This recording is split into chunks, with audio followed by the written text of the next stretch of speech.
Well, good evening, race fans. Welcome to Brighton Speedway GForce Lite. The action is ready to begin, and on the track right away, we're going to get going with the Stingers. Heat race 6 laps will be the distance for this one, and the green flag flies.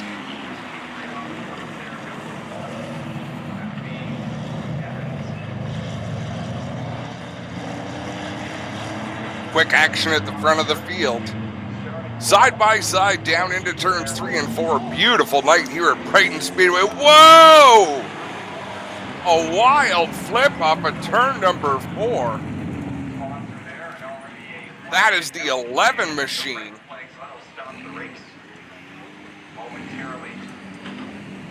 Not the way they wanted their night to start. And I don't have an 11 on my entry list. So I'll look up a different sheet. Still don't have an 11. So we'll see if we can get a name there, but wild ride off of turn number 4. That was a scary one.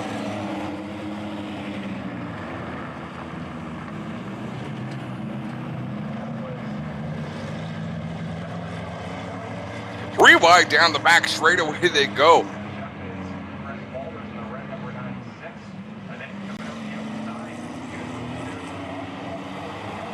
Horrid battle at the front of this field.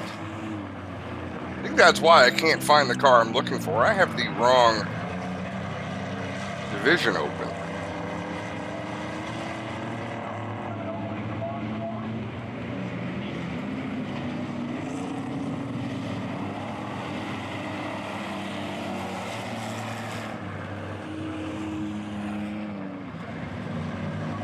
That was Ethan Dory that rolled it in turn number 4. Drove away from that one, so that's great news. Ethan Dory, the driver that had that mishap up in turn number 4.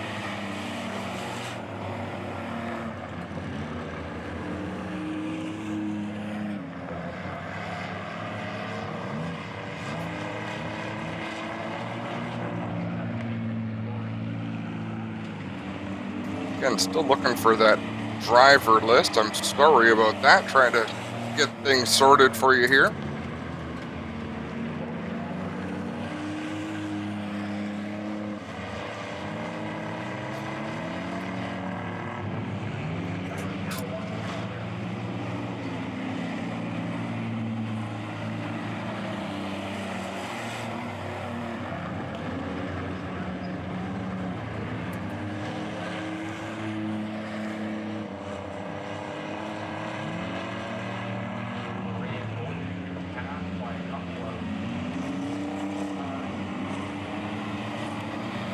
You can see the racetrack still a little bit heavy at this point in the evening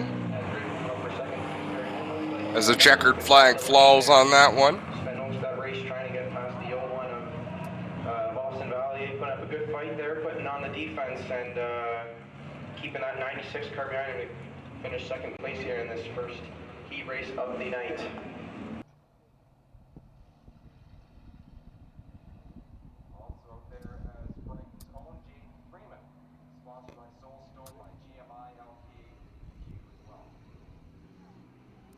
So we'll see if we've got a better list for this one to work off of.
but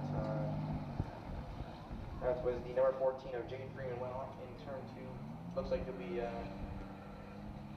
ready to continue racing here. Didn't go too far off in turn 2 and get his tires wet in the creek yet as we continue on here in heat race number 2. So you got to turn down 8 kilometers an hour.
Down the front, so again, the flag needs contact with the only one of Austin Evans in turn 4, of course. No contact, and he gets the black flag.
Tommy Bailey gets out ahead of Emily Peterson. That was a brief battle there between the 44 and the 17.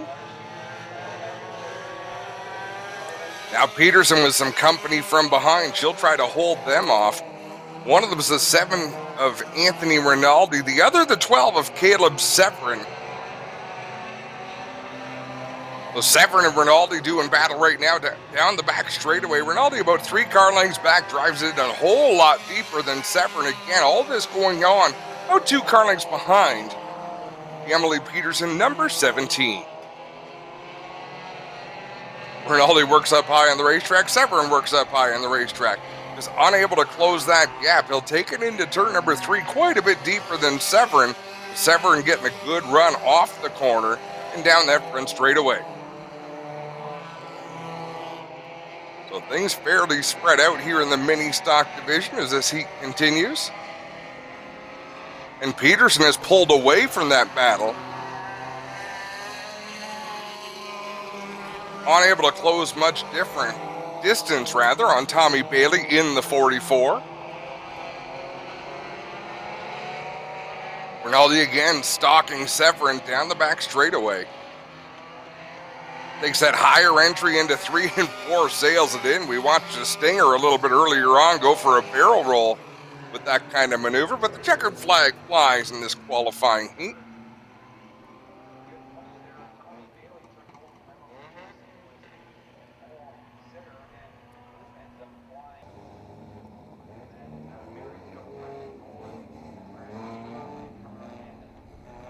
Good field of mini stocks here tonight to do battle at Brighton Speedway.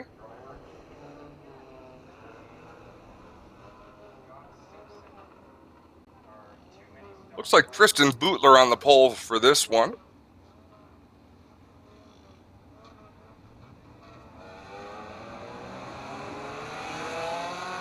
And the green flag is out in Bill John's Comp 4 heat race number 2. There's Matthew Moore in the 14M. Starting from the 4th position up to 3rd, he'll immediately mount a challenge on the top 2. Another driver on the move is that yellow number 01 looking to the outside down the back straightaway.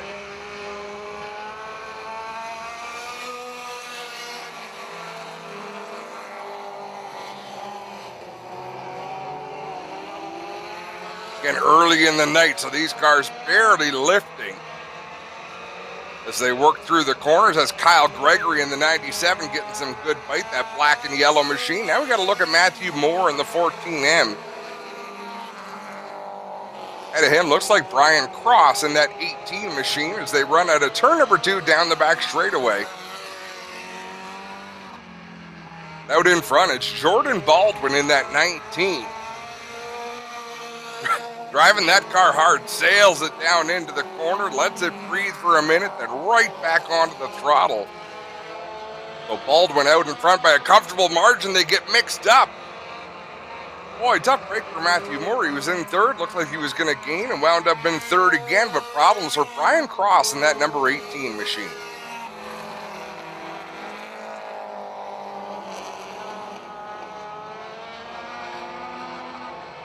Don't forget, folks, tonight at 8 o'clock, it'll be Merrittville Speedway event.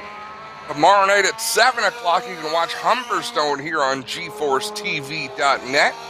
We got a smoker out there a little further back from these leaders. Out in front, all by himself, is Jordan Baldwin. And this Kyle Gregory in the 97, the 14M of Matthew Moore. Moore trying to mount a challenge on Gregory.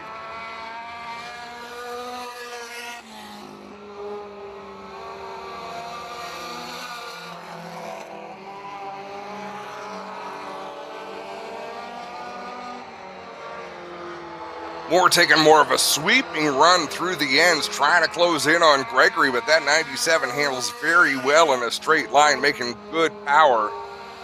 Is Gregory in the 97 as Moore running out of time in that 14M machine, but not giving up by any stretch.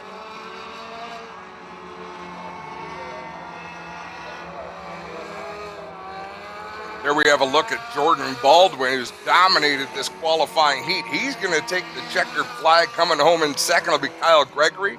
Matthew Moore 3rd, the 87 of Michael Beaudry 4th, 01 Scott Simpson rounding out the top 5. Laps down were Brittany Gold and Brian Cross and Brock Gregory.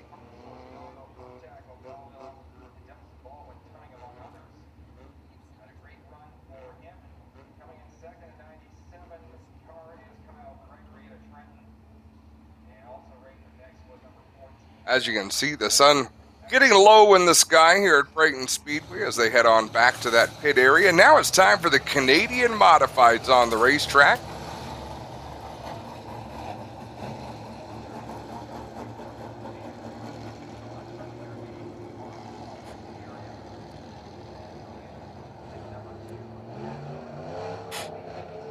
Derek Gregg in that 48 going to lead them from the pole. It's Andrew Hennessy in the 87 on the outside. The 26 is Bob Green out of Trenton. 32, of course, Doug O'Blennis from Napanee. The field all stacks up trying to go green. And the green flag will fly now with Greg on the inside. Andrew Hennessy up high in that 87 machine. Last time we were here, it was Hennessy with a last lap pass, a beautiful move to take the checkered flag, and here in this qualifying heat, he picks up right where he left off, battling for that lead position with Derek Gregg. Behind them, O'Blennis in the 32 in that third spot. He'll try to keep the leaders within sight as Gregg drives up the inside, and then one car sneaking up to become a factor. That's Tim Richardson in the 5X. Tim Richardson out of Comer in the Premier Chevrolet Windsor entry. They travel a long way to compete here. I believe a different engine package in that 5X machine, so it'll like this heavy racetrack. He can get the power down and use that extra horsepower under the hood of the 5X machine. As he battles with Derek Gregg on the inside out of turn number 2, they'll drag race into 3. He drives it deep into 3. Gregg drives it a little deeper. I don't think he's going to be able to hold off Richardson for long. Richard takes that second spot. He'll try to close in on Andrew Hennessy, who's out front by about a dozen car lengths in the 87.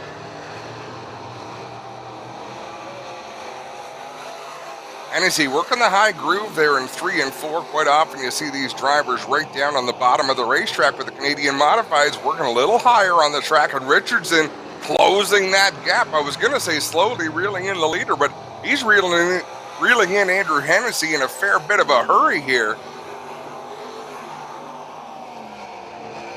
Once again, you see the horsepower of that 5X. He's able to get the bite he needs in the racetrack as we've got a problem. Yellow flag.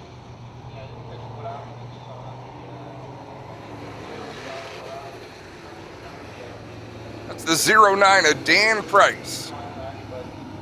Spent some time with Dan Price recently down at Jukasa Motor Speedway. But he gets around. He loves his racing, does Dan Price.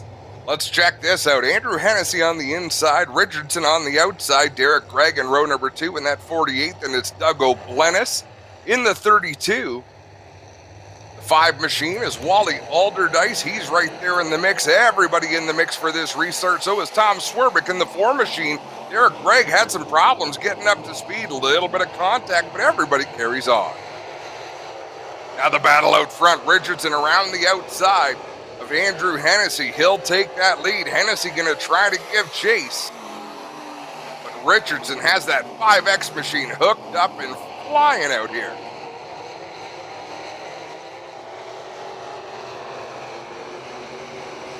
You can see these modified starting to widen that racing groove out just a little bit. It's now 2 or 3 grooves wide. Checkered fly. It'll be Richardson taking the win. Tim Richardson in the 5X. Andrew Hennessy in the 87. Derek Gregg in the 48. Doug O'Blennis in the 32. And Wally Alderdice in the 5 will round out the top 5.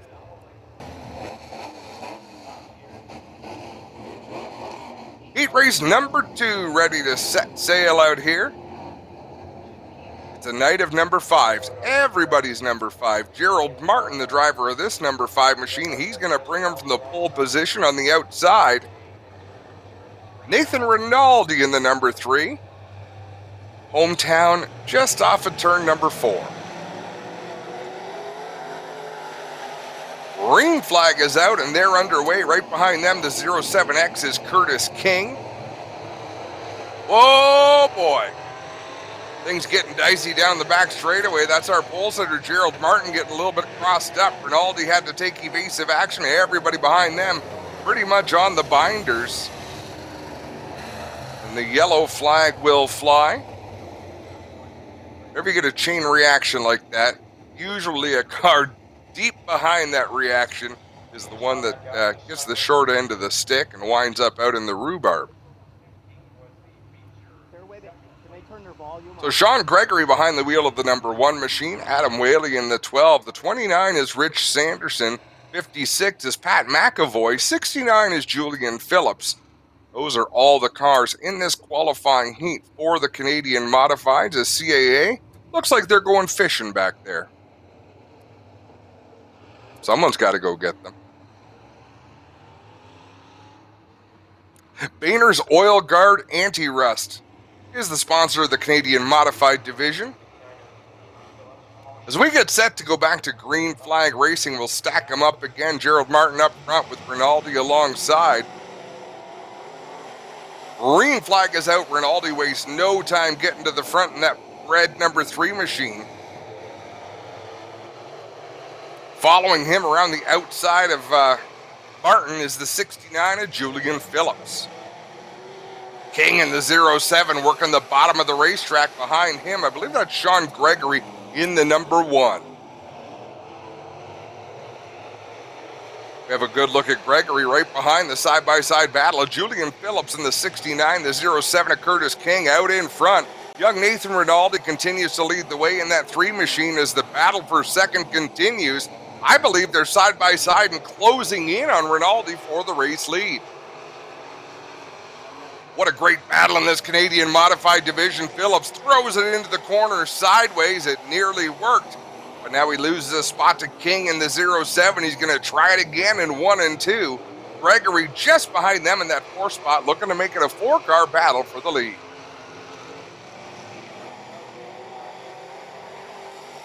Moments like this, Nathan Rinaldi's going to be glad these cars don't have rear view mirrors. He does not want to see what's going on behind him. Curtis King working to the outside in the 07 on our race leader Rinaldi. He'll drive it deep into 3 and 4. Rinaldi knows he's there, leaves that outside, and King edges around the front of Rinaldi to lead that lap. So Curtis King out in front and immediately starting to pull away. He's running that cushion just like we saw Richardson in the first race, running right up on that cushion, getting great drive off the corner.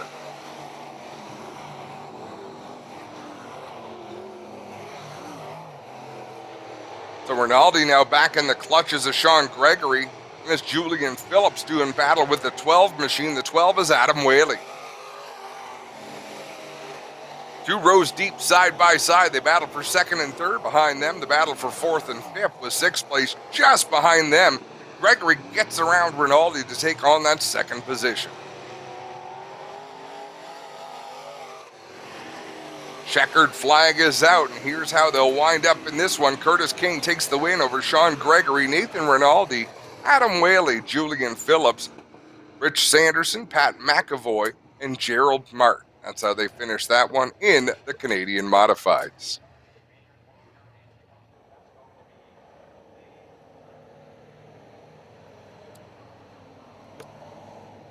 Everybody loves the Thunderstocks.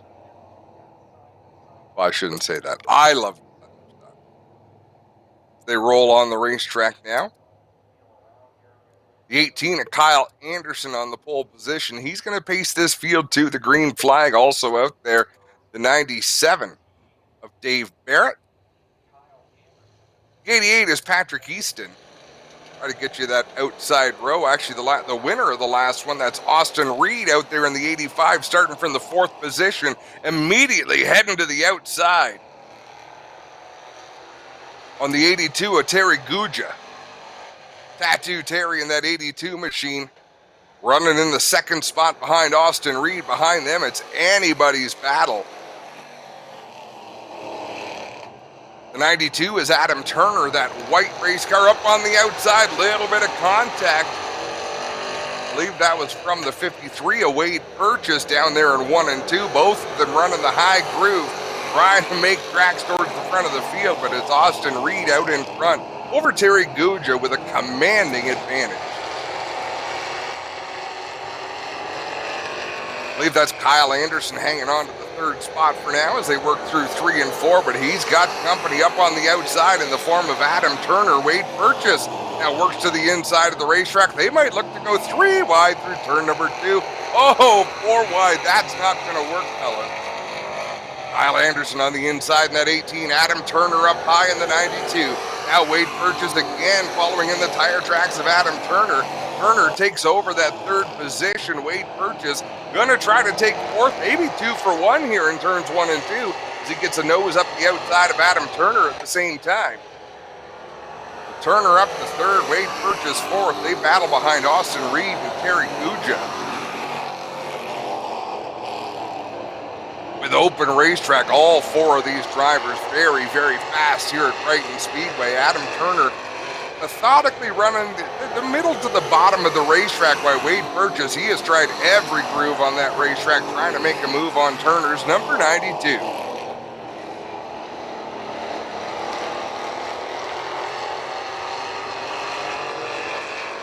Burgess will look to the inside in 3 and 4. Turner will keep that car tight to the tractor tires on the inside, not wanting to leave any opportunity. Austin Reed is out in front, and he is on cruise control on this one. Little bit of a push going into the corner, but he's able to really get on the throttle and roll coming off, and that's going to do it. Austin Reed takes the win. Second to Terry Guja. Adam Turner third, Wade Burgess fourth in the 53. Patrick Easton fifth in the 88, Dave Barrett in the 97, and Kyle Anderson rounds out the field in the number 18. That's the Brighton Automotive Thunder Stock Division. These are their qualifying heats. Heat race number 2 on the racetrack now and ready to do battle. Of course, I got the wrong sheet in front of me because I've always got the wrong sheet in front of me. I can't organize anything. Carissa Burrows in that 02 going to lead the field to green. Right behind her in the 69, Steven Stashura. Tyler French is out there on the outside of row number 2 in that 0 machine, and my old eyes can't see who's on the outside of row number 1. I believe that's the 26 of Adam Fleeler. Mike Freeman out there as well in the 51 machine. Carissa Burrows out in front in that 02. She will lead down the back straightaway, lap number 1, giving chase the 26 of Adam Fleeler, as he'll try to hold off the 0 of Tyler French and the 69 of Steven Stashura. Great battle for that third spot. Mike Freeman in the 51's got nowhere to go. All they can do is watch the leaders drive away. Carissa Burrows out in front, maintaining that lead, trying to protect the bottom. It's up off the bottom just a little bit. That opens the door for Adam Fleeler in the 26, but she quickly gets back to defend that inside groove. Here comes Tyler French in that black and yellow number 0.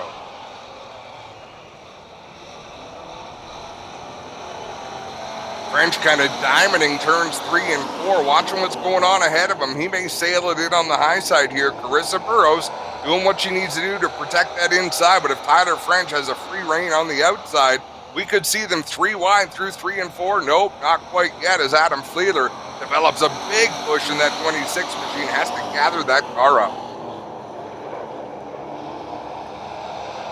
The battle rages on at the front of this one. Carissa Burrows holding off all competition. Adam Fleeler in the 26.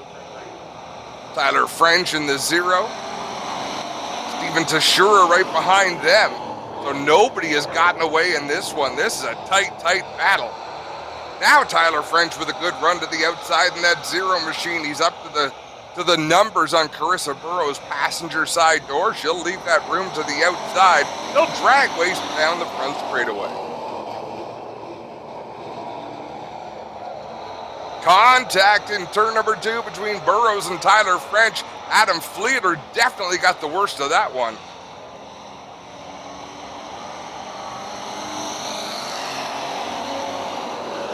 Fleeler lost a lot of ground. Carissa Burrows goes back to defending that inside groove as Tyler French in the 0 starts to drive away. Still dust clouds from Fleeler getting on the throttle on the inside of the racetrack where there's no water, just Brighton dust. French going to take the win in heat race number 2. Carissa Burrows does a great job holding on for second. Steven Stashura third. Mike Freeman fourth. Adam Fleeler will round out the top 5. Gotta say, once again, Brighton Speedway officials doing a great job with their distancing in the pits. Mark Rinaldi and all of their staff doing a great job. And the team should be commended as well. Race number 3 is on the racetrack now. Starting on the pole is the 08 of Angie Kirby. On the outside of her, I'm pretty sure that's Jeff Humphrey in the 17. Second row on the inside, the 2 of Leslie Mowat. Outside of her, Justin Ramsey in the 03. 76 is Cody Driscoll. And Corey White behind the wheel of the number 19. That's how they'll stack up in this qualifying heat. And out in front is the 17 of Jeff Humphrey down into 3 and 4, but he's got all sorts of company. In the form of Angie Kirby in the 08, now Justin Ramsey, and a problem for Humphrey in the 17, off the pace up on the outside of the racetrack. Looks like he'll be able to get to the pits without problem. As Justin Ramsey takes the lead over Angie Kirby in the 08 down into turn number 1. Kirby will try to hold off the 19 of Corey White and the 2 of Leslie Mowat. White gets a bit of a push going into 3 and 4, able to get the car corrected and get a nice launch off the 4th turn. Angie Kirby continues to hang on to that second spot. Leslie Mowat right there in the fray as well. So 2nd, 3rd, and 4th, nose to tail as they race through 3 and 4, but out in front it is all the 03 of Justin Ramsey. Ramsey more than half a straightaway out in front. 19 of Corey White gets up off the bottom of the racetrack. That opens the door for Leslie Mowat. Mowat drives to the inside. A couple of Camaros doing battle. Behind the metric chassis of Angie Kirby in the 08.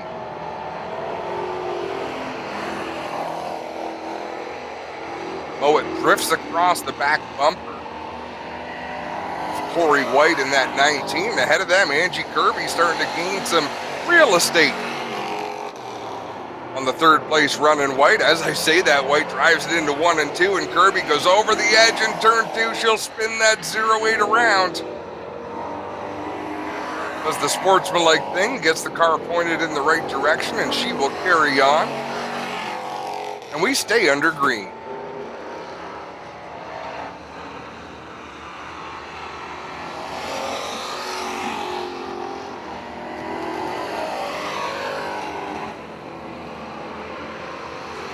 Heat race number 3. As the real boss of Brighton Speedway, Angie Rinaldi, reminds me it is not Mark Rinaldi and his team. It is Angie Rinaldi and her team. Justin Ramsey takes the win over Corey White, Leslie Mowat, Angie Kirby. 1 lap down, Cody Driscoll in the 76, and Jeff Humphrey, of course, who came off after lap number 1.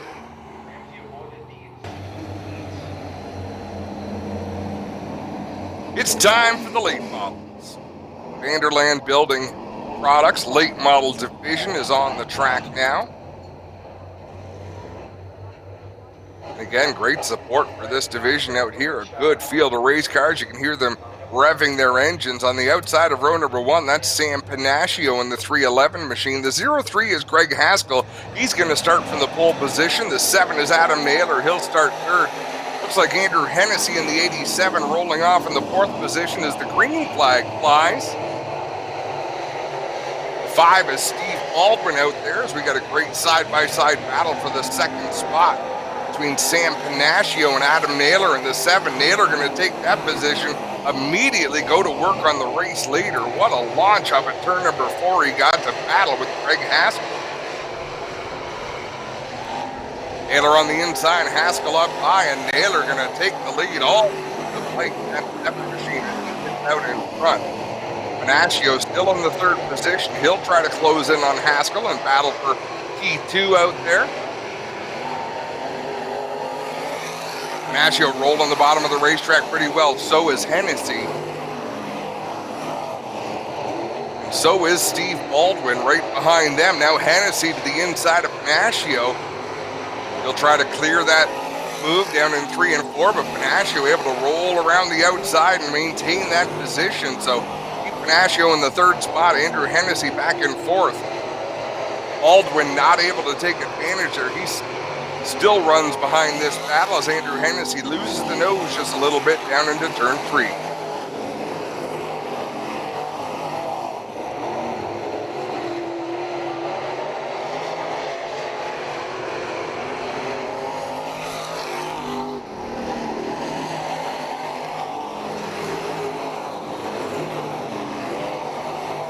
And Panaccio on the inside of Haskell as they work down the back straightaway. Side by side, they'll go into turn number 3. Panaccio really hooks the bottom. He'll take that second position, put Haskell back to third. Now it's Baldwin trying to get around the outside of Hennessy for the 4th spot.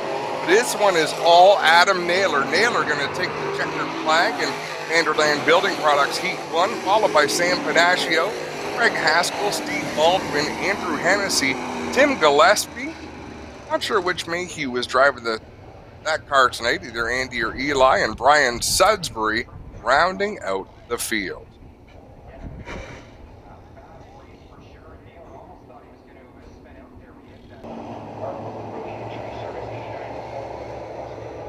Heat race number 2 out there now on the racetrack on the pole. That is going to be the 00 machine of Jim Dale Jr. Behind him, it's Kaylee Weiss in the 77.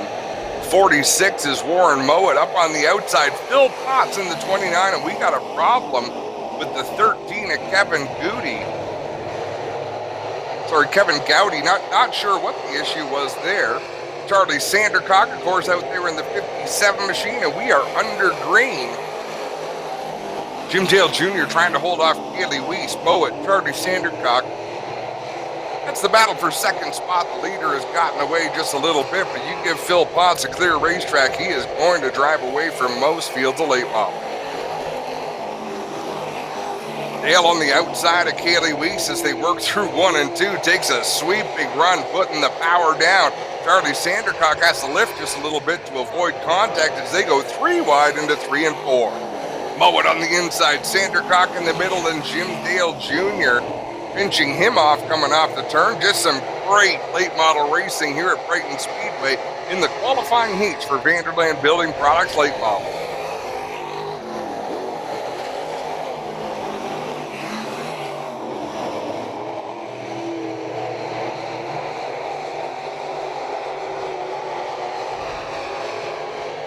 Kaylee Weiss has sort of settled that battle down just a little bit, pulling out ahead of Mowat and Dale, but Jim Dale Jr. and Warren Mowat still in a torrid side-by-side battle. Charlie Sandercock pretty limited with his options right now because Dale and Mowat using a lot of racetrack as much as they can, so he's going to diamond 3 and 4, try to make the run straightaway longer. Still not going to work for Charlie Sandercock as he pitches the car into turn 4. Now he'll pick up a spot. He'll get around Jim Dale Jr. and set his sights on Warren Mowat. Sandercock up to the 4th spot. Phil Potts drove away to about a half straightaway lead, but that's as much as he's gotten. He's sort of maintained that lead, but not pulled away anymore. But that was a pretty easy one for Phil Potts coming from the front row. He's going to take the win in that heat. Kaylee Weiss 2nd, Brandon Mowat 3rd, Charlie Sandercock 4th. Jim Dale Jr. 5th in 00, then it's the 89 of Austin King and the 13 of Kevin Gowdy.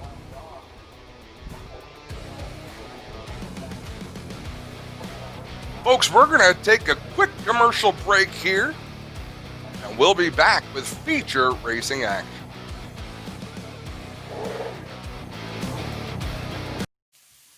There are a lot of things in this world that are fake. Your food shouldn't be one of them. Pinty's Man Cave sausages and street dogs. Authentic food for real people. Crave the cave, friends. Pinty's Man Cave. I'm Adam Ross, and I sell Hino trucks. If you need a commercial truck, or if you work for a company that needs a commercial truck, email me, aross@mtg.ca. I'm a sales rep for Metro Truck Group, and I sell Hino trucks.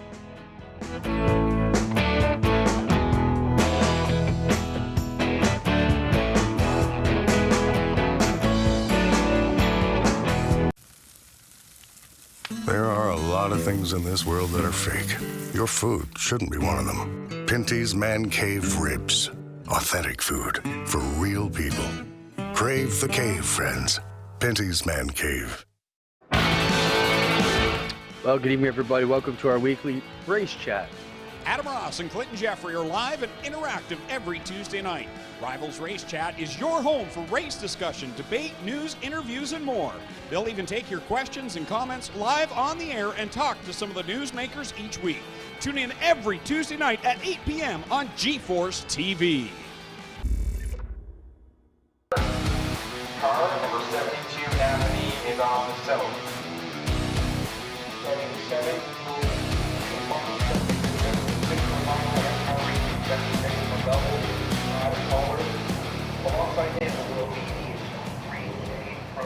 Well, it's feature time here at Brighton Speedway.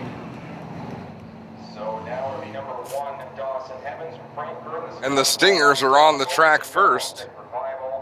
And number 78, Campbell Bird. And I'm doing my best with these Stinger rosters, but I gotta tell you, it's a jumbled up mess. Some of it's my own writing, but we'll do what we can. The 0-1, that's either Dawson Evans or Austin Valier. And we are under green in this Stinger feature event.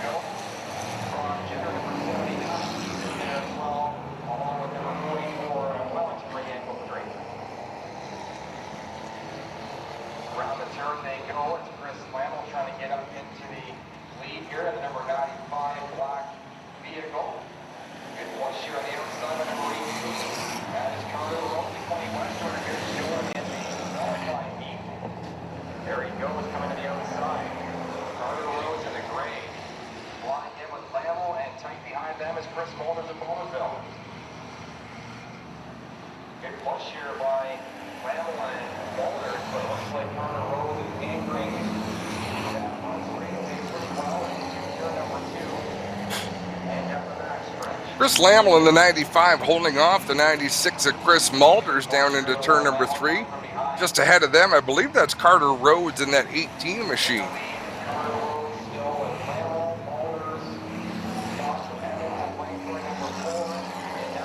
Oh, close to making contact were Lamel and Mulders coming off of turn number 2.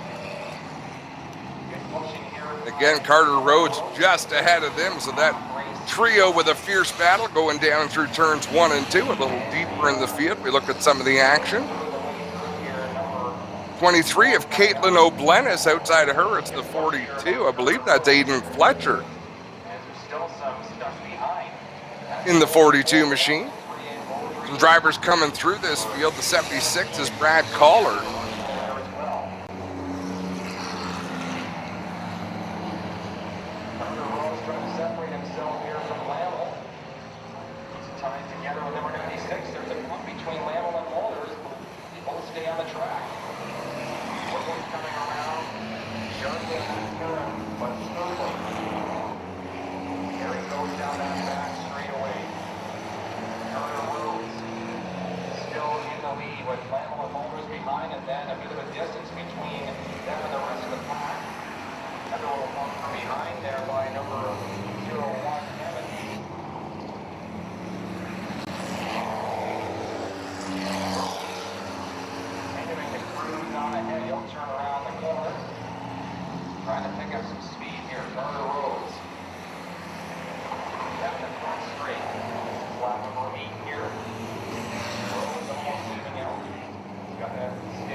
caution flag comes out.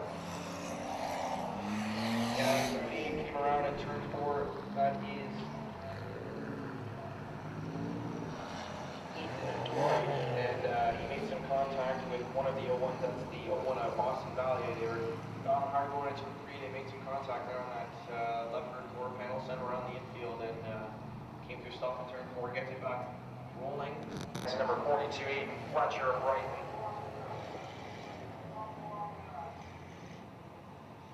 And vehicle way behind them. He's got to pick it up here. The green flag comes out. We're back here to racing. But denying him of that. Potential there was Carter Rhodes.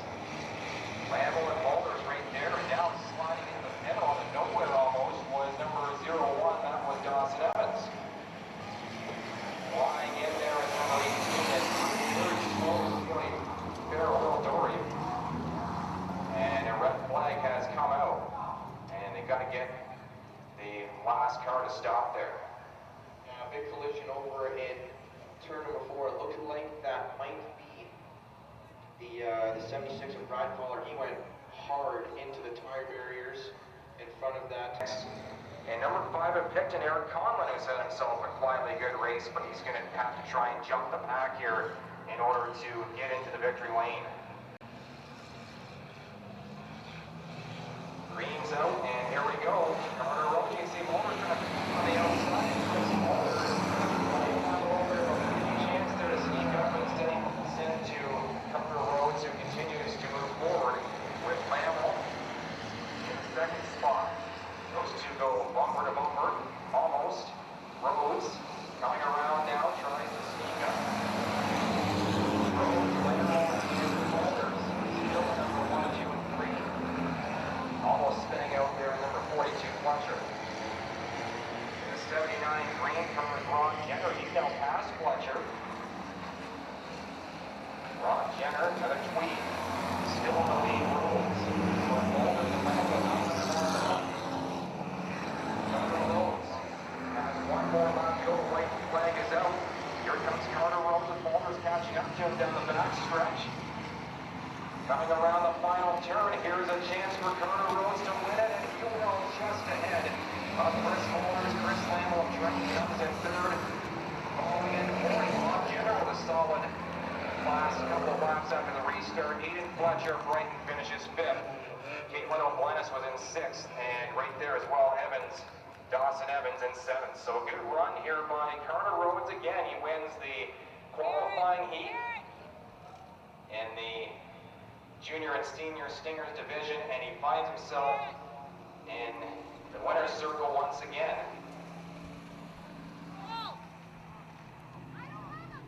As we'll soon send you down to Luke Rinaldi down at the track level. He's got a half.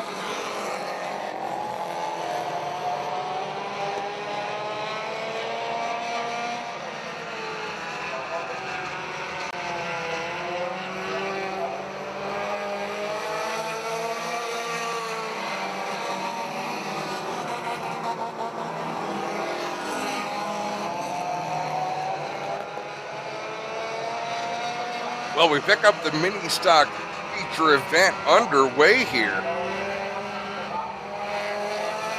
They are mixing it up. That was Matthew Moore in the 14M getting crossed up with Emily Peterson in the 17. They both were able to get things straightened out.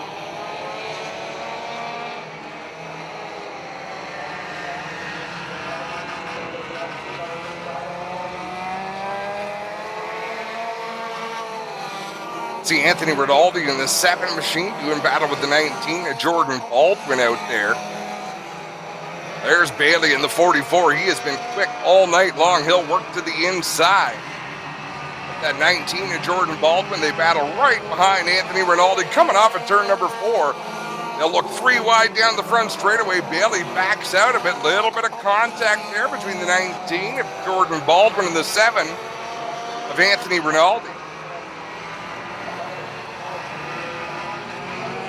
Baldwin out in front. Rinaldi settles back into second. Here comes Bailey in the 44.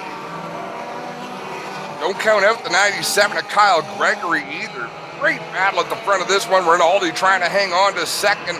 I don't think he's going to be able to do it as Tommy Bailey works up the inside. Gregory follows him through in the 97.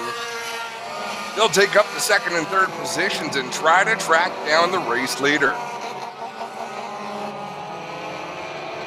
A little further back, Matthew Moore trying to hold off Emily Peterson in the 17. They race door to door down the back straightaway. Peterson with a big head of steam down into turn 3 in that Divic excavating number 17. She'll take that position. Moore falls back just a little bit into the clutches. The 87 of Michael Beaudry. Out in front, they're splitting lap traffic. One goes inside, one goes outside. That's Jordan Baldwin, your race leader, and Tommy Bailey in the second spot, so he is closed in. Baldwin going to have to make slick moves through lap traffic to hang on to this one. But so far, so good for the driver of the 19. Bailey drives it deep into 3 on the inside. He'll settle back just a little, try to get another run out of turn number 4. Nearly a dead heat at the stripe that time by. They'll continue to race side by side. Bailey gets a little bit sideways off the corner. That allows Baldwin to fight back on the high side. Baldwin with a bit of a push, so he's going to give up that lead to Bailey. Now he'll have to worry about Gregory in the 97. Emily Peterson doing a nice job in that 17 machine as she starts to close in on Anthony Rinaldi. In the 18 of Brian Cross, remember him in his qualifying heat, he had a problem and pulled off. He has driven all the way through this field into the top 5 to a good run for Brian Cross in that 18. As we have a quick look there at the 25 of Lawrence Evenden. Emily Peterson up the inside of Rinaldi, down into turn number 3. Almost contact between those two. We got one slow on the front straightaway, getting down to the inside, out of the way. That should not draw a caution. Out in front, it's Bailey by about 8 car lengths over Baldwin in the 19. Gregory right behind him, closing that gap off of turn number 4.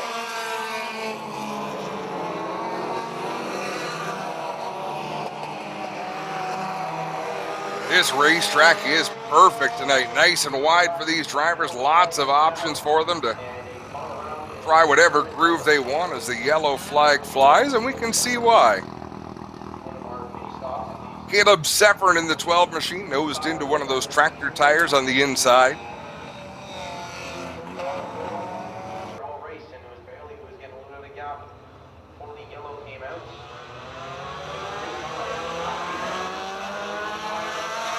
We'll go back to green with Bailey getting a good jump off the start. Oh no, Emily Peterson, who's been having a good race, gets clobbered by Severin in the 12, getting crossed up out of turn number 4, and you can see some obvious right front damage on the 17 of Peterson. What a shame. She was having a good feature event. Let's have another look. Peterson gets crossed up out of 4, manages to correct, and then overcorrects a little bit right into oncoming traffic. Thank goodness that was the passenger side of the car and not the driver's side. As safety vehicles are on their way.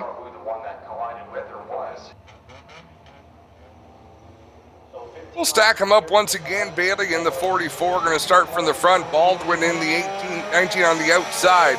Kyle Gregory, Anthony Rinaldi, Brian Cross in that 18. Matthew Moore in the 14. We're back under green, and they charge down the back straightaway.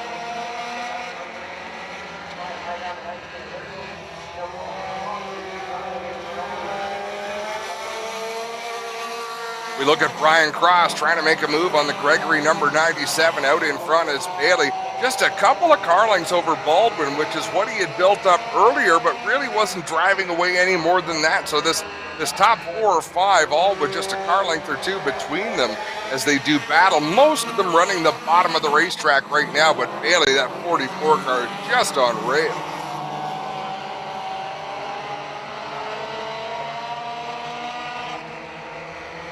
Anthony Rinaldi falling back to the clutches of Matthew Moore in that 14 machine. Brian Cross trying to mount a challenge on Gregory in the 97, just can't quite get there. Gregory the same, right behind Baldwin, watching smoke come out the back of that number 19 just about every lap into turn number 1.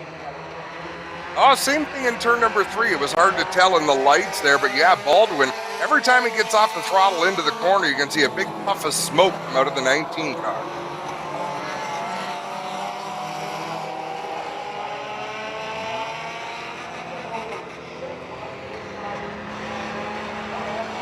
This battle allowing Bailey to drive away in that number 44 and open an advantage. He's going to take the win all the way down into the infield. Who got the second spot? It was Jordan Baldwin by the narrowest of margins over Kyle Gregory. Ryan Cross 4th, Anthony Rinaldi 5th. 6th through 10th, it's Matthew Moore, Michael Beaudry, Brock Gregory in the 1, Terry Blight in the 37, and the 25 of Lawrence Evenden. Yeah, Jordan Baldwin just barely hung on there, but a great race down the back street between those two guys.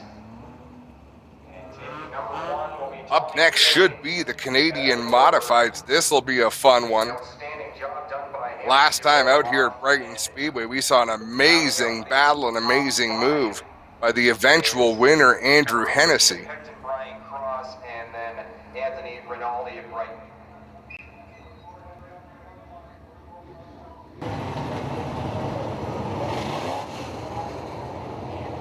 Looks like Doug O'Blennis going to start from the pole position in that 32 machine. Outside of him is the 3 of Nathan Rinaldi.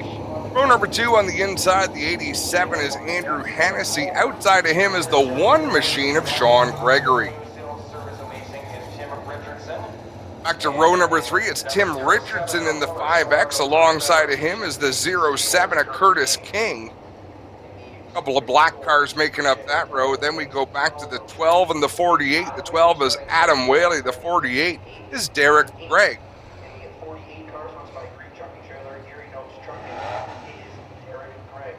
Next row back on the inside, I believe that's the 5 of Wally Alderdice, but I'm probably wrong.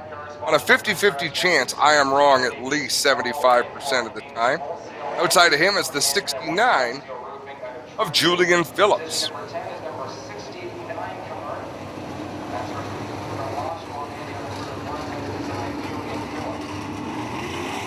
Next row back, we've got the 4 machine.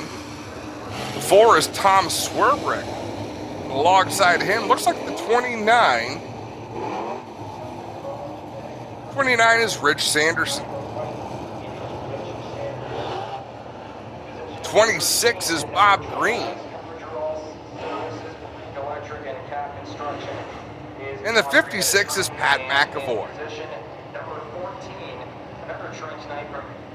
The 09 is Dan Price. We talked about him a little earlier on in the program.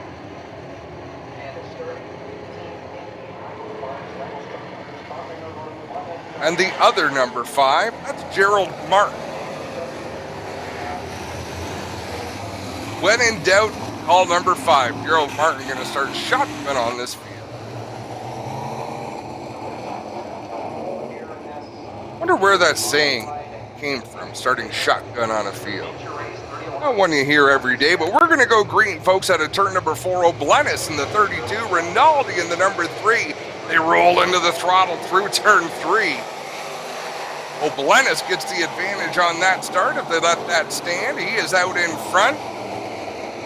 Over Rinaldi, Hennessy, and Gregory as they race down the back straightaway. Hennessy immediately to the inside of Rinaldi. Gregory working that high groove.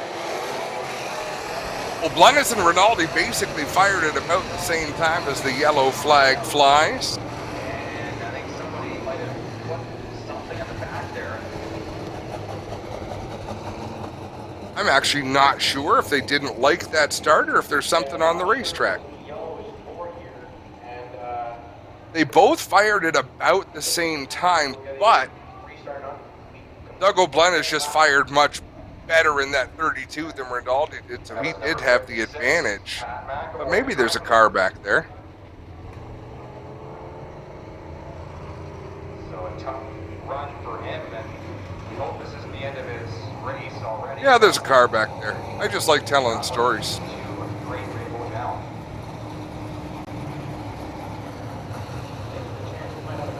Be right in that mix again this time, and they very well should be. As O'Blennis and Rinaldi trying to stay both on course. McAvoy in the 56. One thing about driving into the creek is the car comes out pretty clean.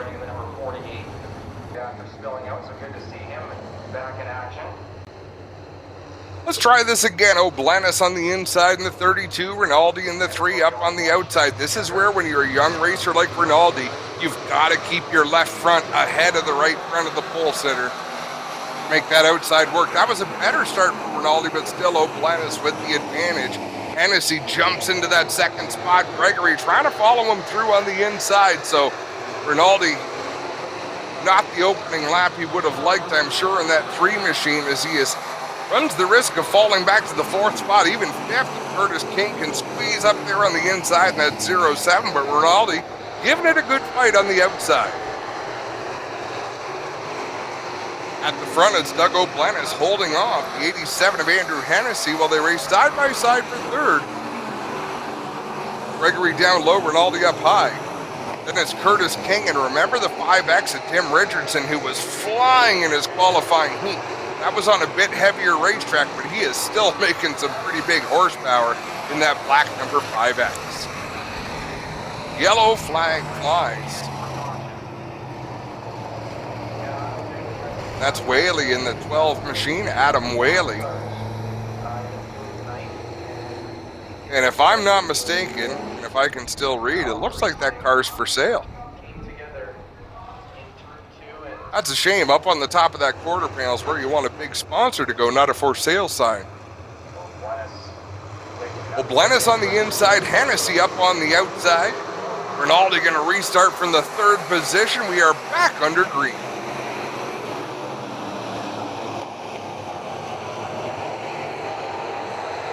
Drag race down the backstretch for the 3rd spot. Rinaldi on the inside, King up on the high side. Same for the lead. Doug O'Blanis down low, Andrew Hennessy up high. I'm not even sure who led that lap at the stripe. Either way, it was a matter of inches as Hennessy clears the 32 of Doug O'Blanis, and he'll take the lead in that 87 machine. O'Blanis going to fight back, looking for a line that'll work against the 87 machine. He'll head up a little higher on the racetrack in turn 1 and 2. Here we look at Nathan Rinaldi in the 3 ahead of Richardson, but we are under yellow once again. And again, it's McAvoy in that OBT number 56 machine.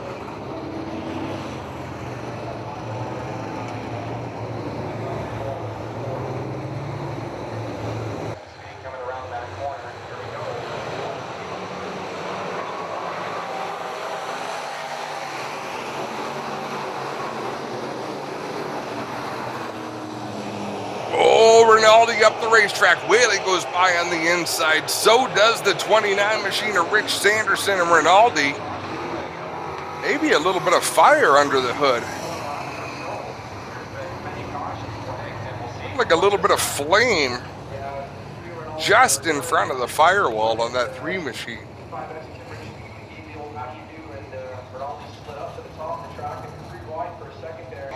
And he'll wait for the safety vehicles to get there, and we will jump ahead to the restart. Andrew Hennessy down low in the 87. Doug O'Blanis on the high side in the 32. Row number 2 has Curtis King in the 07. Tim Richardson in the 5X. And then it's Rich Sanderson and Adam Whaley making up row number 3. Back under green we go.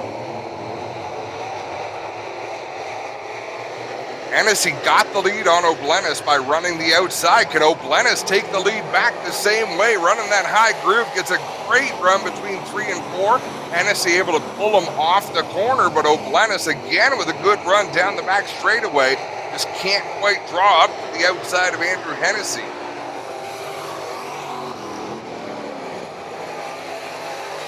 Falls back into the second spot just ahead of Richardson. Doug O'Blanis still trying that high groove. Andrew Hennessy, now that he's out in front, running the bottom of the racetrack, a nice smooth line on the bottom. O'Blanis sailing it into the corner a little bit harder, trying to find some bite up there on the top part of the track. And boy, oh boy, it looks like he gets that launch and then runs out of traction on quarter exit. Curtis King in the 07. He's mounting a challenge on Richardson, but we are back under yellow. What a shame. Rich Sanderson in the 29. He'd been having a good run out there.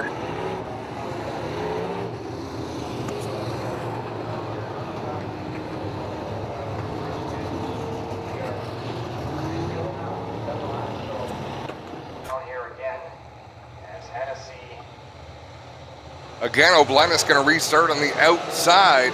Andrew Hennessy.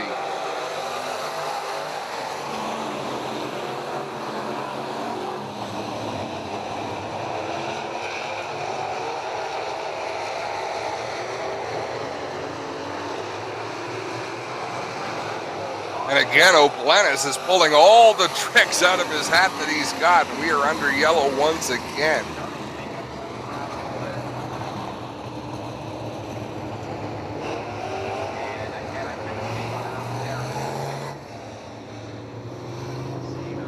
'69 is Julian Phillips. Got into trouble there. These restarts have been a lot of fun. Hennessy getting up to speed. Doug O'Blennis on the high side. Just behind them is Curtis King in the 07.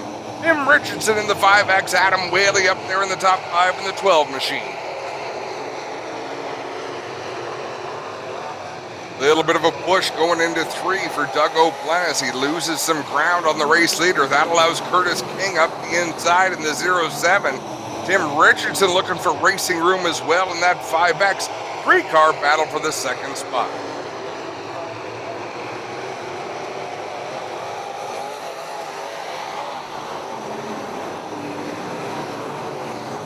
Hennessy just glued to the bottom of the racetrack, rolling the center of the turn, then getting a good bite off the corner.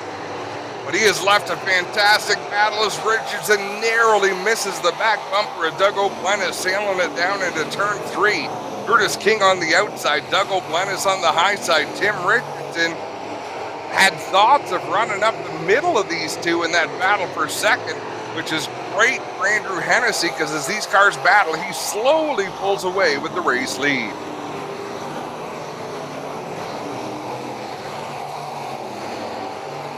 Curtis King inching ahead of O'Blennis down the back straightaway off at turn number 2. King with that spot. He will clear O'Blennis off at turn 4 for the second position.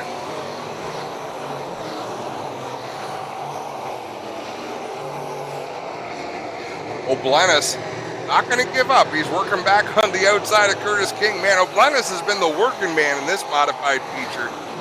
Constantly trying to mount that challenge out in front. It's Andrew Hennessy. Curtis King has taken up exactly the same line as Hennessy's running. Doug O'Blennis, however, working the outside group, trying to make something happen there as the laps tick away in this modified feature. I believe there's just over 10 laps to go.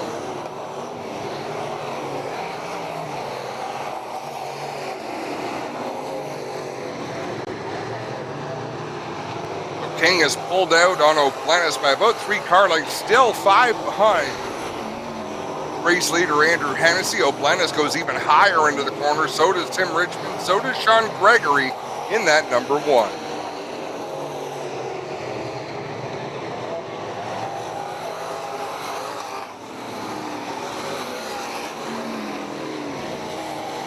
We have a look at Adam Whaley and Nathan Rinaldi in the 3 who had coasted to a stop in one of the last yellows. Tim Richardson trying to hold off Sean Gregory in the 1. Gregory down on the bottom. And it looks like there's still some tacky clay right on the bottom of the racetrack as they exit the turn. So if they back those corners off enough, they can catch that bite with the left rear and get a great launch off the turn. And that's what Sean Gregory does to take the position, as Derek Gregg has a problem in the 48.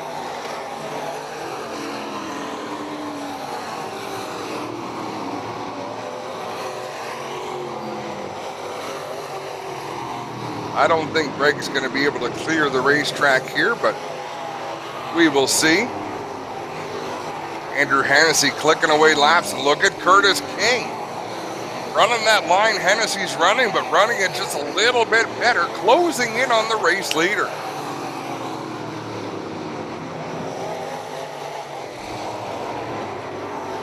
A little bit of slower traffic. Hennessy follows the slow car down into turn number 1, then carves to the inside. That's Bob Green in the number 26. Hennessy pulls away from Curtis King a few car lengths as he does so. See if Curtis King can reel in that gap once again. He blows the gap right up on the rear bumper of Hennessy, but Hennessy makes up some ground in slow traffic. Here goes Sean Gregory to the inside of Doug O'Blennis in the 32. O'Blennis, who's been using that outside groove, he has traveled a much greater distance in this feature event than anybody out there on the track, except maybe Tim Richardson in the 5X. But O'Blennis has really been working the high groove as he loses a spot to Gregory. Now Hennessy going to put Julian Phillips a lap down in the 69. Curtis King will try to follow him through. Going down the back straightaway, King has to lift just a little bit. You can see Hennessy open that gap. But it looks like Hennessy might be struggling on corner entry to keep the car down in the bite, a little more so than Curtis King in the 07. Now King has the advantage of not being the race leader, so he can see what Hennessy's doing. Maybe try to find a weak spot with that 87 as he works up the high side. John Gregory is only one quick mishap away from being right in the mix with these leaders as well. Gregory in the third spot in that Oasis sponsored number 1. He still has to deal with the guy, but he has got a fast race car. Lennis settled into 4th, Tim Richardson 5th in that 5X machine. A lot of the bite has gone out of this Brighton Speedway racetrack, so the extra horsepower Tim Richardson carries in that 5X is not doing him a lot of help right now. Here goes Curtis King to the outside. Look at this run. Through 1 and into 2. He really closes the gap and couldn't get the throttle down to keep that momentum, but he might have found something. Curtis King turning some great laps in that 07 machine. Can he overtake Hennessy in the 87?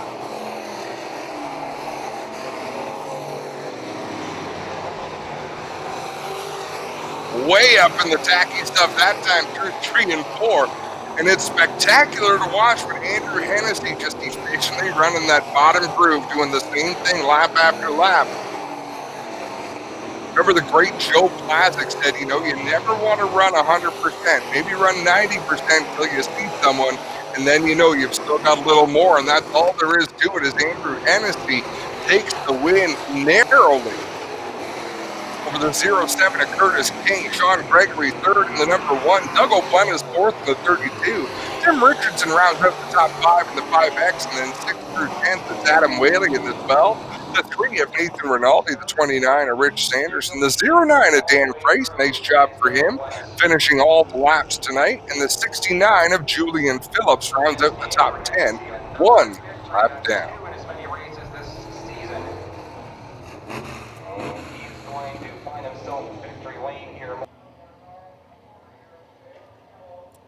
Up next, the Brighton Automotive Thunderstock's going to run their feature event. Justin Ramsey going to start from the pole position in that 03 machine.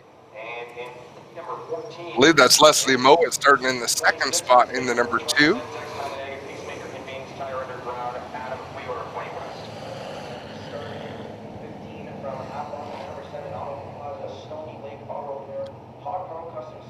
Adam Turner behind the wheel of the 92 machine. He'll start up there among the race leaders. Outside of him, it'll be Tyler French in the 0. The 69 machine, Stevens DeShura out there starting in the 7th spot. We are under green in the Thunderstock feature event. Justin Ramsey with a good start out front in the 03. Adam Turner pulls up into the 2nd spot in the 92. Leslie Mowat trying to hold off Tyler French for that 3rd spot as Stevens DeShura hangs on to the 5th position. Leslie Mowat gives a little bit of a push to Adam Turner down the front straightaway. Wade Purchase goes to the outside of DeShura, and problems for Adam Turner in that 92 machine off the pace down the inside of the racetrack, and we are under yellow for a parking lot up there in turn 2. Looks like Terry Guja in the 82 has a flat left front tire.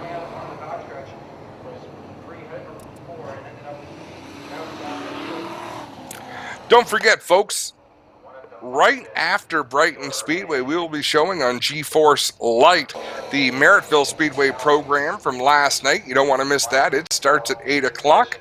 And we are ready to go back to green flag racing. And of course, tomorrow night we'll have the action from Humberstone Speedway.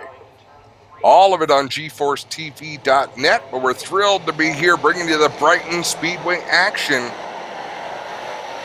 Justin Ramsey and Adam Turner bring them to the green. Turner is still with that problem. The 92. I don't know if he thought maybe it had cleared itself out because Turner had come up lame while we were under green, but comes up lame once again. And that's a big break for Justin Ramsey. He opens up about 6 car lengths over Leslie Mowat in the 2, and the yellow flag is out once again. Adam Turner doing some sightseeing up there in 1 and 2. He will pull that car into the pit area. Not sure if they'll be able to make repairs to the 92 or if his night might be over. So now it'll be Justin Ramsey, Leslie Mowat in the 2, the 0 Tyler French, the 53 a Wade Purchase as they take the green flag and charge into turn number 1. Wade Purchase was with a nice run around the outside in that 53 machine. Leslie Mowat on the inside. I still feel bad for calling Warren Mowat for that entire late model heat. My apologies. I'm going to switch from rye to light beer, I think. I'll be better off. Austin Reed in that 85 trying to work up through the field. Carissa Burrows in the 0-2 after spending the entire heat race defending the bottom. She's up on the high side trying to make things happen in that 0-2 and get a little bit of bumper loving from Austin Reed in the 85.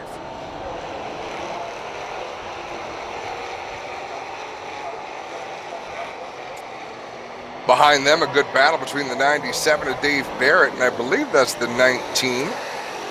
And we've got one off. Carissa Burrows. The announcer's curse. I'm sorry, I own that.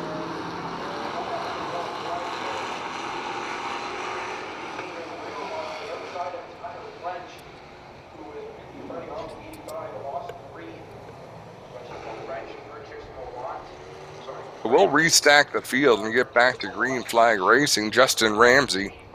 Same song, different verse. Ramsey out in front on the inside in the 0-3. Wade Purchase in the 53. Leslie Mowat in the 2. Tyler French in the 0. Austin Reed in that 85. He would love to go 2 for 2 on the 2020 season. He's trying to work his way up there, and Justin Ramsey leads the way over Wade Purchase in the 53. Purchase, that's as good a run as we've seen anybody get off of turn number 4 on the outside in this race. And again through 1 and 2, Wade Purchase really able to do a nice job to roll the outside of the turn. Still not quite getting the traction on corner exit to really accelerate down the straightaways to seal the deal, but he's doing a nice job on the high side in the 2nd spot, holding off Tyler French in the 0, Austin Reed in the 85, and Leslie Mowat in the 2.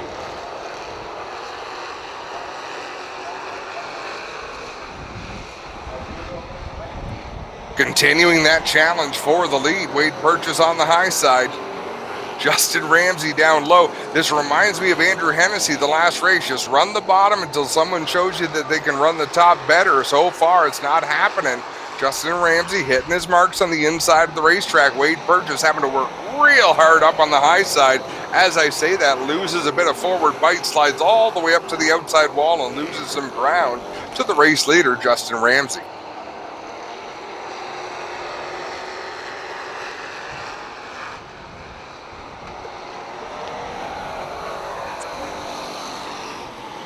That ground Wade Purchase lost, it doesn't look like he's able to make it up right now, lap after lap. Justin Ramsey keeps consistently hitting that mark, and Wade Purchase trying to find racing room, but he just can't do it to get that same bite. Look at this gaggle of cars. Humphreys in the 17. The 19 of Corey White. 69 of Steve Stashura. The 88 of Patrick Easton. All doing battle for position. Easton way down to the inside. Stashura way up on the outside. Wow, just about collects the wall. That allows everyone to go by, including Dave Barrett in the 97. I shouldn't say everyone, but everyone in that little battle, as Humphreys in the 17 is closing in on Leslie Mowat. In my defense, I haven't called Leslie Mowat Warren Mowat, so it's one success tonight. Man, oh man, the Thunderstocks just so rarely disappoint. Look at this battle. White in the 19, Easton in the 88, Barrett in the 97s, Tashura in the 69. None of them running the same line out there. Everyone's got a slightly different groove, trying to find their way to the front. All these cars battling for top 10 positions. I believe White just executed what is commonly known as a brake check in the middle of the corner. When someone gives you a little bit of a bumper, you just touch the brakes to really screw them up behind you, as we look at Humphreys on the outside of Leslie Mowat.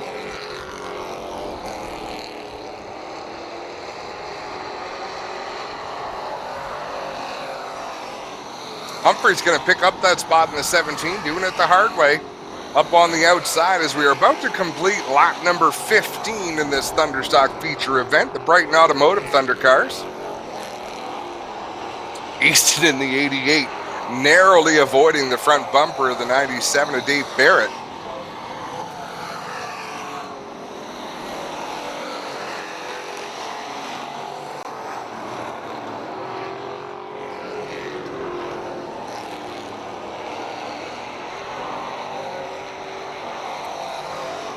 Now Corey White up the inside of Easton, up the inside of Guja in that 82. I don't think Guja's on the lead lap. He had that flat tire earlier on, had to go down to the pits. He's been struggling with that race car. Stevens Tashura in the 69, going to sneak by on the inside as well. We have a look at Austin Reed in the 85. The car is quick. He's just got nothing to catch up and battle Justin Ramsey with. Neither does Tyler French in that Zero machine, hanging on to the third spot. Wade Purchase up there in second. Everybody running a slightly different line, but out in front, it's all Justin Ramsey. Gives a little nudge to Angie Kirby in the 08s. Excuse me, pardon me. Go through on the bottom.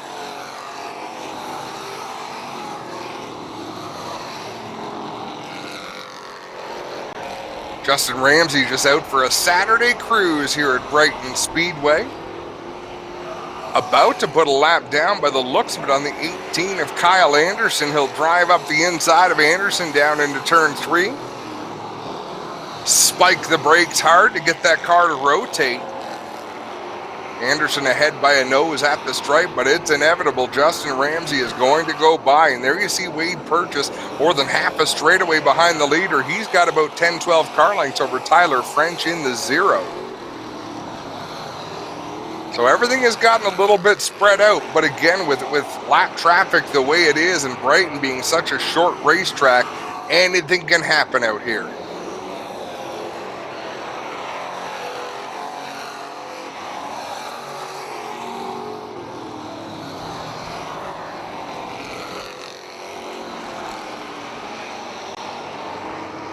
Laps winding down in this one as Tyler French trying to close the gap on Wade Purchase in the 53. Nobody is catching Justin Ramsey without a yellow flag as he puts his nose to the inside of Carissa Burrows. To put the 02 machine the lap down, Carissa Burrows was having a great run earlier in this feature event. Things went a little bit sour for the driver of the 02 machine, but she's still out on the racetrack.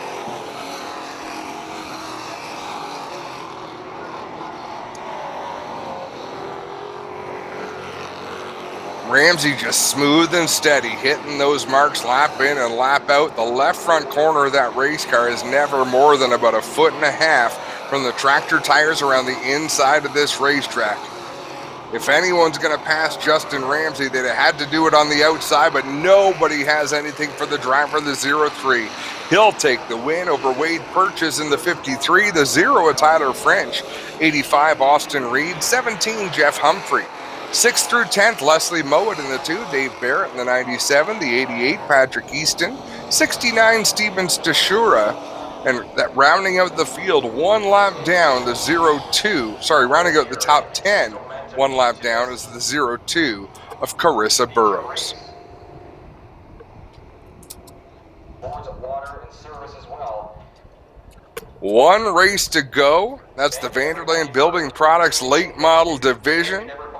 Adam Naylor going to start from the pole position in this one on the outside of him in that number 5 machine. Steve Baldwin in the number 5 going to roll off second. Charlie Sandercock third in the 57. Alongside of him, it's the 03 of Greg Haskell. Next row back on the inside, Phil Potts in the 29. Alongside of him, again, a big apology, Brandon Mowat in the 46. Geez, I've known the Mowat family a long time, too. That's a bit of a flub on my part. Sincere apologies. But man, oh man, the heavy hitters at the front of this one. Charlie Sandercock in the 57, Phil Potts in the 29, Brandon Mowat.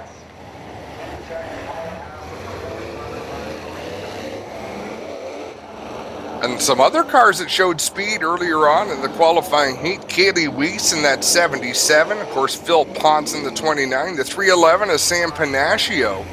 A lot of quality cars in this one as we look at the 89 of Austin King. You hear them clearing out the carburetors on these race cars. We are about ready to do battle. That pretty number 15 machine, that's Tim Gillespie, Jim Dale Jr. out there in the 00. Great looking field of cars, good support from up and down the 401 corridor for this late model division. And we are under green with the final feature event of the night. Naylor out in front, but on the high side with a great launch off of turn number 2. That's Steve Baldwin in the number 5 deeper in the field.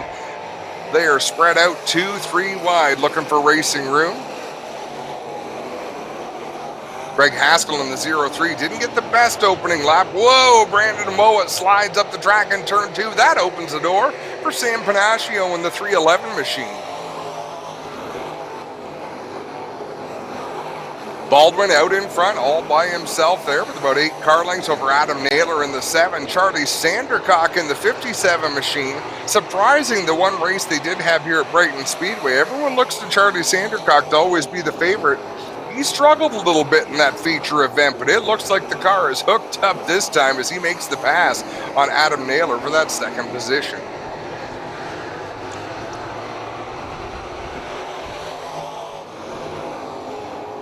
So Baldwin out in front, working the high groove. Charlie Sandercock a little bit lower on the racetrack. Then it's Phil Potts, I believe, in that third position. Sam Panaccio in the 311. Here comes Andrew Hennessy in the 87, doing double duty these days. Heck, he runs a Canadian Modified, he runs a Thunder car, he runs a late model. There's not much he can't drive. Although I've seen him park a boat, and I will tell you, if he has a weakness, it's docking a boat. I shouldn't say such things.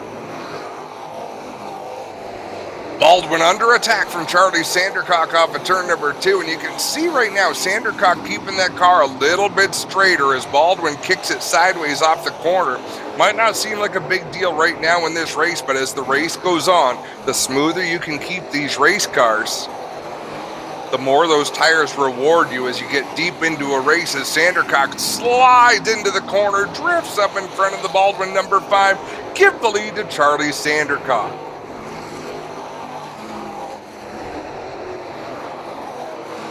Yeah, Baldwin just doesn't look like he's got the forward grip that Sandercock does. While Sandercock's starting to drive forward off the corner, Baldwin still sliding across the groove, trying to get those rear tires to hook up.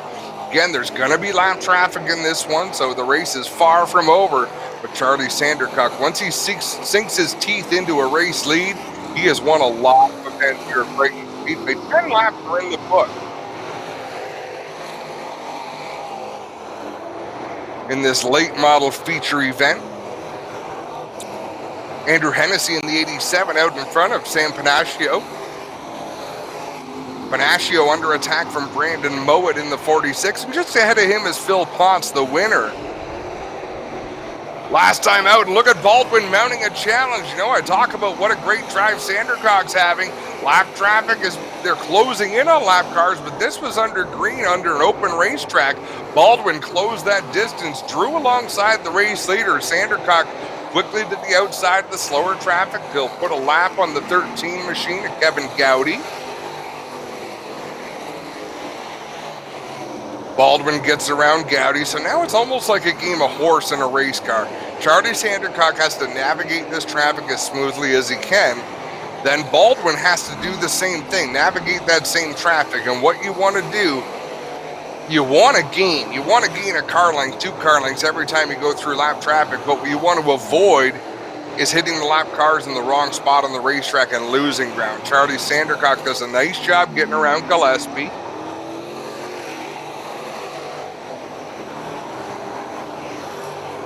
Now side by side ahead of the race leader, exactly what he doesn't want. He got around Gillespie cleaner than Baldwin is. Now things have sorted themselves out just a little bit. Brian Sudbury in the 9, he'll go a lap down to Sandercock.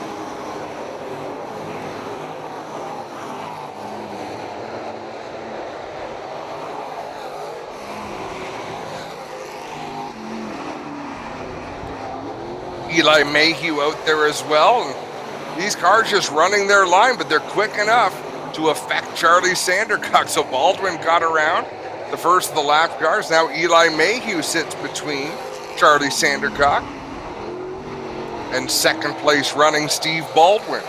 Sandercock now working on Jim Dale Jr.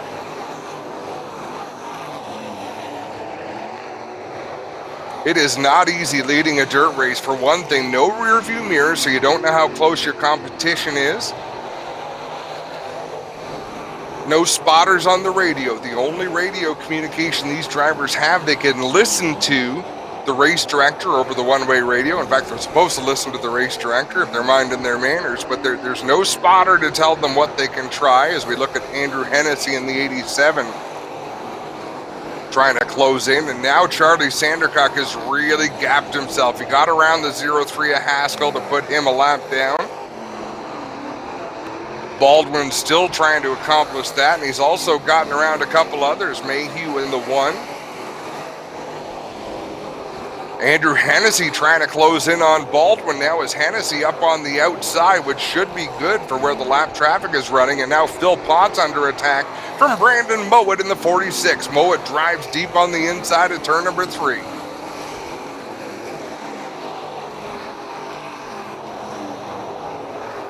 They'll race side by side the entire lap, still down the back straightaway. Phil Potts using every bit of racetrack. If he was about 3 inches higher on the track on the backstretch, he would be off the backstretch.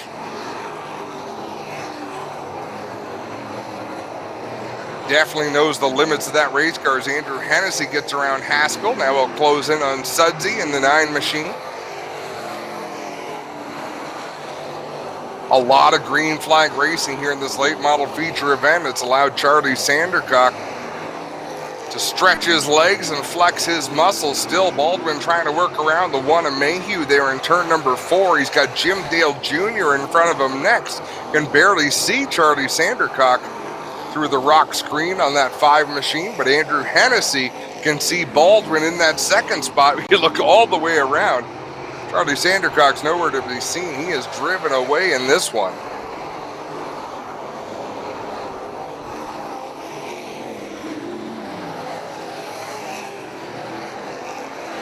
Sandercock definitely with a long run setup in that 57, because as the race went on and on, he definitely has gotten, well, he hasn't gotten quicker, but the other cars have fallen off harder than Sandercock in that 57 as he cruises. It looks like he's trying to put King a lap down in that 89 machine. They'll go around the high side of him, and then I believe it'll be time for Gowdy to go another lap down in that 13 car. So Charlie Sandercock picking him up and laying him down out there in that 57 machine as we get closer and closer to the finish of this late model feature again. Once again, folks, don't forget Merrittville Speedway on GForce Lite comes on at 8 o'clock. We're thrilled to be here at Brighton Speedway to be able to provide this coverage. And the big difference with GForce Lite, we don't bring out the entire crew. We basically run it as a one-camera operation, but Chris Hawkins up there doing a great job for us tonight, getting some amazing looks. As we got a battle for the second spot, Andrew Hennessy has closed in on Greg Baldwin in that Steve Baldwin, in the 5 machine to battle for the second spot. He does not have a lot of time to make his move, however, as Hennessy works up to the outside of the racetrack. They've got a big advantage over the 46 of Brandon Mowat, who has cleared Phil Potts in the 29.